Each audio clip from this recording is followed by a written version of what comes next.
I would recommend for the average soldier coming back from their conflict, or even if they weren't in conflict, the military is it's an environment that's like no other.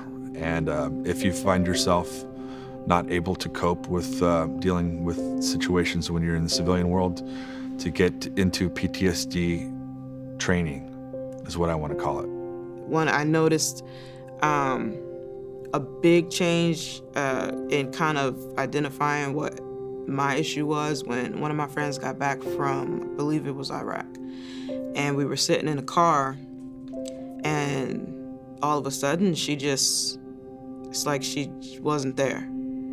She just went away. She's like wherever she was over there, she just went there, and she got real nervous. She got kind of real tense and kind of went into like fight mode. It was just like, whoa, like you went away. I do that. Friends and family have told me that I do that. They'll be sitting there calling my name for 5 minutes and I am completely spaced out somewhere else. And to see it from the outside, and then it kind of, that light switch goes off like, this is what everyone's been telling you. Because, people can tell you stuff all day and you're just like, whatever. But then when you see it happening in front of you, it's just like, wow. The last day I was in the Army, I was sitting in my barracks throwing darts at a U.S. map, and I landed on Arkansas 3 times. So I decided I was going to move there, and attempted to drink myself to death for a year. After the year and reaching 1.75 milliliters of hard liquor with a 20-pack a day, and it not killing me, I decided I needed to find a different answer. With the PTSD, I came to realize that I couldn't tackle that without tackling, first taking on the alcoholism or the addiction problem. Had to separate myself from that first before I can have clarity in my mind to go forward and be able to focus on PTSD or get help that's out there.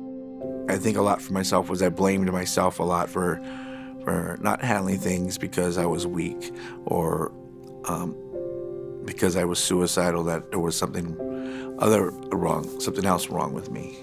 So, and I know that's one of the biggest things that these veterans that are coming back are facing is suicide. There's a higher percentage of suicide coming back. So, it's a shame to serve and be overseas all that time, and then come back and feel so hopeless that you take your own life. So, when you start becoming a danger to yourself and others, when it's something that's unignorable.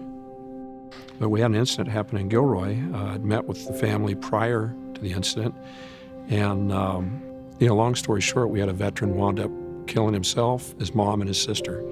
And I thought, the families are absorbing this grief, and we really need to do something a little better.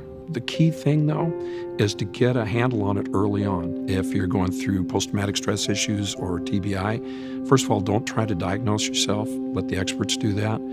Go to the VA, even though you may not want to.